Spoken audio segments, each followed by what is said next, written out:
Video में अक्टूबर month current affairs 2023 के top 20 most important question देखेंगे जो आपके सभी आने वाले एग्जाम के लिए हेल्पफुल होंगे। तो इसलिए वीडियो पूरे एंड तक देखते रहिए। तो चलिए आज का वीडियो शुरू करते हैं। तो पहला प्रश्न है, हुरून इंडिया रिच लिस्ट 2023 के अनुसार सबसे अमीर भारतीय व्यक्ति कौन बने हैं? तो हुरून इंडिया रिच लिस्ट 2023 के अनुसार भारत के सबसे अमीर व्यक्ति बन गए हैं मुकेश अंबानी। तो आंसर ए होगा। देखिए, इस लिस्ट की बात करें तो अभी हाल ही में अक्टूबर 2023 में 360 वन वेल्थ हुरून इंडिया अमीरों की सूची जारी की गई थी। तो इस लिस्ट के अनुसार भारत के सबसे अमीर व्यक्ति बने हैं मुकेश अंबानी। मुकेश अंबानी प्रथम स्थान पर हैं। मुकेश अंबानी और उनके परिवार की जो कुल संपत्ति है 8,08,700 करोड़ रुपए है और इनकी संपत्ति में 2% की वृद्धि हुई है। इनके बाद दूसरे स्थान पर हैं गौतम अडानी और उनका परिवार। इनकी कुल संपत्ति 4,74,800 करोड़ रुपए है और इनकी संपत्ति में 57% की गिरावट आई है। तीसरे स्थान पर है साइरस एस पूनावाला और उनका परिवार। इनकी कुल संपत्ति 2,78,500 करोड़ रुपए है और इनकी संपत्ति में 36% की वृद्धि हुई है। तो यहाँ पर ये लिस्ट है। तो इस लिस्ट के अनुसार भारत के सबसे अमीर व्यक्ति बने हैं मुकेश अंबानी। अगला प्रश्न, तंजानिया की राष्ट्रपति कौन है जो जेएनयू द्वारा डॉक्टरेट की मानद उपाधि से प्राप्त करने वाली पहली महिला बनी है? तो आंसर बी होगा सामिया सुलूहु हसन। तो सामिया सुलूहु हसन ये तंजानिया की राष्ट्रपति हैं जो अभी हाल ही में अक्टूबर 2023 में भारत दौरे की यात्रा पर आई थी। तो इन्हें जो नई दिल्ली में जेएनयू है यानी कि जो जवाहरलाल नेहरू विश्वविद्यालय है तो इसके द्वारा डॉक्टरेट की मानद उपाधि से सम्मानित किया गया। तो ये इस उपाधि से सम्मानित होने वाली पहली महिला बन गई हैं। देखिए, इन्हें भारत तंजानिया के बीच संबंधों को बढ़ावा देने के लिए महत्वपूर्ण भूमिका के लिए इस उपाधि से सम्मानित किया गया है। तो तंजानिया की राष्ट्रपति हैं सामिया सुलूहु हसन जिन्हें भारत में जेएनयू द्वारा डॉक्टरेट की मानद उपाधि से सम्मानित किया गया है और यह उपाधि प्राप्त करने वाली पहली महिला बनी है। तो इसलिए क्वेश्चन महत्वपूर्ण हो जाता है। अगला प्रश्न, अर्थशास्त्र के नोबेल पुरस्कार 2023 से किसे सम्मानित किया गया? तो देखिए, इससे पहले के वीडियो में मैंने आपको 2023 के नोबेल पुरस्कार ट्रिक से याद कराए थे। अगर आपने वीडियो देखा होगा तो आप इसका आंसर बता सकते हैं। तो बताइए इसका आंसर क्या होगा? तो आंसर ए होगा क्लौडिया गोल्डिन। क्लौडिया गोल्डिन ये अमेरिका के अर्थशास्त्री हैं जिन्हें 2023 में अर्थशास्त्र यानी इकोनॉमिक्स का नोबेल पुरस्कार मिला है। अब देखिए, मैंने आपको ट्रिक से कैसे याद कराया था। इनका जो नाम है क्लौडिया गोल्डिन। तो गोल्डिन में क्या छिपा है? गोल्ड। और गोल्ड किसके लिए ज़रूरी है? इकोनॉमी के लिए यानी कि अर्थव्यवस्था के लिए। तो अर्थव्यवस्था यानी कि अर्थशास्त्र का नोबेल पुरस्कार किसे मिला? गोल्डिन को। तो इस तरीके से मैंने आपको याद कराया था। इसी प्रकार के सभी जो अन्य क्षेत्र हैं उनके नाम भी याद कराए थे। तो आप इससे पहले का जो वीडियो है उसे ज़रूर देखिएगा। ये टॉपिक आपके सभी आने वाले एग्जाम के लिए हेल्पफुल है। इसके बाद अगला प्रश्न है, वनडे क्रिकेट वर्ल्ड कप में सबसे ज़्यादा शतक बनाने का रिकॉर्ड किस खिलाड़ी ने बनाया? तो आंसर होगा रोहित शर्मा ने। तो भारतीय क्रिकेट टीम के कप्तान है रोहित शर्मा। तो इन्होंने वनडे क्रिकेट वर्ल्ड कप में अब तक सबसे ज़्यादा 7 शतक बनाने का रिकॉर्ड बनाया है। इन्होंने 7वां शतक अफगानिस्तान के खिलाफ लगाया। तो वनडे क्रिकेट वर्ल्ड कप में सबसे ज़्यादा 7 शतक बनाने का रिकॉर्ड रोहित शर्मा ने बना लिया है। और इनके बाद दूसरे स्थान पर सचिन तेंदुलकर हैं जिन्होंने 6 शतक बनाए थे। फिर कुमार संगकारा और रिकी पॉन्टिंग थे, इन्होंने 5-5 शतक लगाए थे। और देखिए, रोहित शर्मा ने एक और रिकॉर्ड बनाया है। रोहित शर्मा अंतर्राष्ट्रीय क्रिकेट में सबसे ज़्यादा 556 छक्के लगाने वाले खिलाड़ी बन गए हैं। इन्होंने क्रिस गेल का रिकॉर्ड तोड़ दिया है क्योंकि क्रिस गेल ने सबसे ज़्यादा 553 छक्के जड़े थे। अब ये रिकॉर्ड रोहित शर्मा के नाम है। इन्होंने अंतर्राष्ट्रीय क्रिकेट में सबसे ज़्यादा छक्के लगा दिए हैं, 556 छक्के। तो याद रखना है। अगला प्रश्न, 37वें राष्ट्रीय खेलों का आयोजन किस राज्य में किया जाएगा? तो आंसर बी होगा गोवा राज्य में। तो 2023 में जो 37वें राष्ट्रीय खेल होंगे तो इनका आयोजन गोवा राज्य में 25 अक्टूबर से 9 नवंबर 2023 तक होगा। और इनसे पहले के जो 36वें राष्ट्रीय खेल थे 2022 के, तो इनका आयोजन गुजरात राज्य में किया गया था।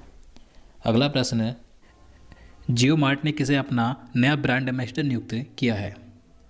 तो अभी हाल ही में अक्टूबर 2023 में जियो मार्ट के नए ब्रांड एम्बेसडर बने हैं भारत के पूर्व क्रिकेटर महेंद्र सिंह धोनी। तो आंसर बी होगा। अगला प्रश्न है, इजराइल ने हमास के खिलाफ जारी लड़ाई को क्या कोड नाम दिया है? तो इजराइल और हमास के बीच जो युद्ध छिड़ा हुआ है तो इस लड़ाई को इजराइल ने नाम दिया है ऑपरेशन आयरन स्वार्ड। तो आंसर सी होगा। देखिए जो हमास है तो ये फिलिस्तीन का एक सुन्नी इस्लामी कट्टर सैन्य संगठन है। तो हमास और इजराइल के बीच ये लड़ाई छिड़ी हुई है। इजराइल के प्रधानमंत्री हैं बेंजामिन नेतन्याहू और राष्ट्रपति हैं इसहाक हर्जोग।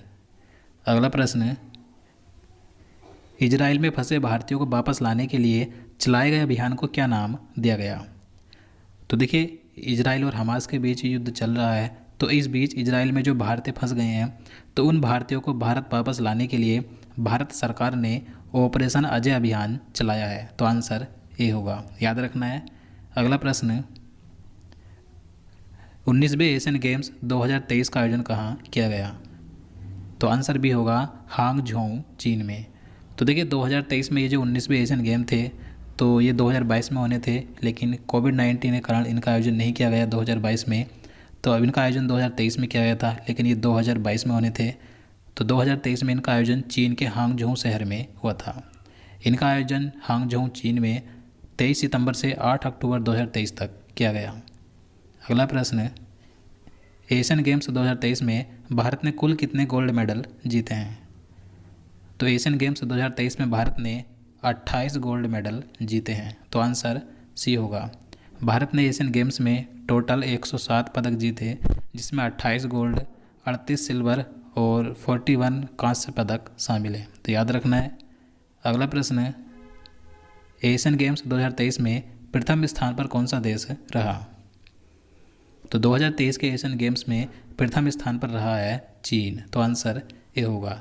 इसके बाद क्रम से जापान दूसरे स्थान पर है, कोरिया गणराज्य तीसरे पर और भारत है चौथे स्थान पर। भारत ने टोटल 107 पदक जीते हैं और भारत के अब तक का एशियन गेम्स में सबसे अच्छा प्रदर्शन रहा। तो याद रखना है।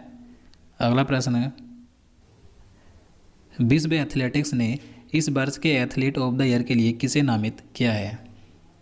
तो आंसर ए होगा नीरज चोपड़ा को। तो नीरज चोपड़ा एक भारतीय जैवलिन थ्रो खिलाड़ी हैं। इन्होंने अभी हाल ही में एशियन गेम्स में गोल्ड मेडल भी जीता है, तो इन्हें एथलीट ऑफ द ईयर के लिए नामित किया गया है। इनके साथ दुनिया भर के 11 खिलाड़ियों को इस बार नामित किया गया है और भारत की ओर से कौन है? नीरज चोपड़ा। अगला प्रश्न, किस राज्य ने गंगा डॉल्फिन को राज्य जलीय जीव के रूप में घोषित किया है? तो आंसर होगा उत्तर प्रदेश राज्य ने। आप सभी जानते हैं गंगा डॉल्फिन ये भारत का राष्ट्रीय जलीय जीव है, तो अब उत्तर प्रदेश सरकार ने इसे उत्तर प्रदेश का राज्य जलीय जीव घोषित किया है। तो गंगा डॉल्फिन किस राज्य का राज्य जलीय जीव घोषित किया गया है? उत्तर प्रदेश का। उत्तर प्रदेश की बात करें तो उत्तर प्रदेश का राज्य के पशु है स्वयंभू डियर यानी कि बारहसिंगा, राज्य के वृक्ष है अशोक, राज्य के पक्षी सारस क्रेन है और राज्य के पुष्प है पलाश और राज्य का खेल है फील्ड हॉकी और उत्तर प्रदेश राज्य की आधिकारिक भाषा है हिंदी। तो याद रखना है। अगला प्रश्न, अंतर्राष्ट्रीय क्रिकेट में सर्वाधिक छक्के लगाने का रिकॉर्ड किस खिलाड़ी ने बनाया है? तो मैंने आपको पहले बता दिया अंतर्राष्ट्रीय क्रिकेट में सबसे ज़्यादा छक्के लगाने वाले खिलाड़ी बने हैं रोहित शर्मा। तो आंसर ए होगा। रोहित शर्मा ने क्रिस गेल का रिकॉर्ड तोड़ दिया है। क्रिस गेल ने देखिए 553 छक्के लगाए थे, जबकि रोहित शर्मा अब तक 556 छक्के लगा चुके हैं। तो अंतर्राष्ट्रीय क्रिकेट में सबसे ज़्यादा छक्के लगाने वाले खिलाड़ी कौन है? रोहित शर्मा, जो कि भारतीय क्रिकेट टीम के कप्तान हैं। अगला प्रश्न, फोर्ब्स की वर्ल्ड बेस्ट एम्प्लॉयर्स 2023 की लिस्ट में शामिल एकमात्र भारतीय लोक उपक्रम यानी कि PSU कंपनी कौन है? तो आंसर बी होगा NTPC लिमिटेड।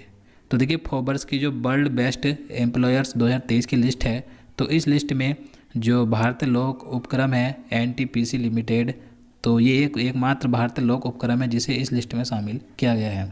NTPC लिमिटेड ये विश्व में रैंकिंग में शीर्ष 700 कंपनियों में से 261वें स्थान पर है। तो ये भारत का एकमात्र लोक उपक्रम है जो कि इस लिस्ट में शामिल है।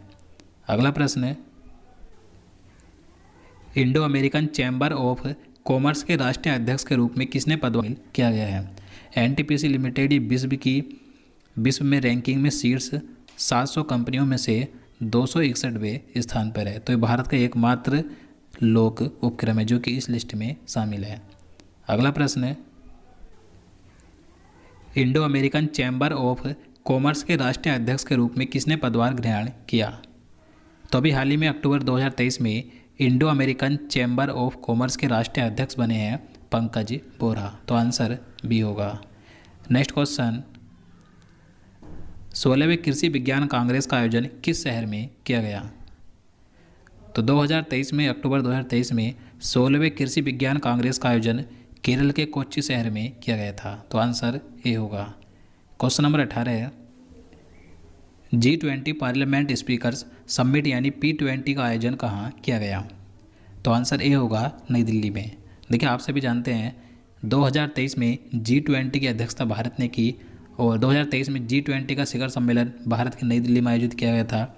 तो जो G20 के पार्लियामेंट स्पीकर्स की समिट है, यानी कि जो G20 के सदस्य देश हैं, तो उन देशों के सांसदों की पीठासीन सभापतियों की बैठक यानी P20, तो इसका आयोजन भी नई दिल्ली में किया गया था। तो याद रखना है। और ये इसका देखिए 9वां सम्मेलन था। अगला प्रश्न है, जलवायु परिवर्तन के लिए स्पिनोजा पुरस्कार 2023 से किसे सम्मानित किया गया? तो आंसर ए होगा, डॉक्टर जोइता गुप्ता को। तो डॉक्टर जोइता गुप्ता ये भारतीय मूल की नीदरलैंड में एक प्रोफेसर है, जिन्हें जलवायु परिवर्तन की रोकथाम के क्षेत्र में काम करने के लिए नीदरलैंड में विज्ञान के सर्वोच्च पुरस्कार स्पिनोजा 2023 से सम्मानित किया गया है। तो याद रखना है। अगला प्रश्न है, सेतु बंधन योजना के तहत किस राज्य में 118.50 करोड़ रुपए के 7 पुल परियोजनाओं को मंजूरी दी गई है? तो आंसर सी होगा, अरुणाचल प्रदेश में। तो केंद्र सरकार ने अभी हाल ही में अरुणाचल प्रदेश राज्य में सेतु बंधन योजना के तहत 118 करोड़ रुपए के 7 पुल परियोजनाओं को मंजूरी दी है। यानी कि ये जो बजट है करीब 118 करोड़ रुपए से ऊपर का, तो इस बजट से अरुणाचल प्रदेश राज्य में 7 पुल परियोजनाओं को निर्माण किया जाएगा। तो याद रखना है। इसके बाद अगला प्रश्न है, वर्ल्ड कप 2023 में भारत और पाकिस्तान के बीच मैच किस स्टेडियम में खेला गया? तो देखिए, जो 2023 का ये वर्ल्ड कप चल रहा है, तो जो भारत और पाकिस्तान के बीच 14 अक्टूबर को जो मैच है, तो ये मैच अहमदाबाद में नरेंद्र मोदी स्टेडियम में खेला जाएगा। यानी कि आज 14 अक्टूबर को ये मैच खेला जाएगा। तो आंसर ये होगा। और मैं आपको बता दूं, वनडे वर्ल्ड कप के इतिहास में भारत की 8वीं बार पाकिस्तान से भिड़ंत है आज 14 अक्टूबर को, लेकिन अभी तक भारत एक भी बार वनडे वर्ल्ड कप में पाकिस्तान से नहीं हारा है। देखते हैं आज क्या होता है 14 अक्टूबर को। तो लेकिन अभी तक का इतिहास है, भारत वनडे वर्ल्ड कप में पाकिस्तान से एक भी बार नहीं हारा। तो दोस्तों, आज के लिए इतना ही। अब चलिए आज का प्रश्न देखते हैं, जिसका आंसर आपको नीचे कमेंट बॉक्स में बताना है। तो आपके लिए आज का प्रश्न है, शांति यानी पीस का नोबेल पुरस्कार 2023 किसे दिया गया? तो इसका आंसर आपको नीचे कमेंट बॉक्स में बताना है। इससे पहले मैंने 2023 के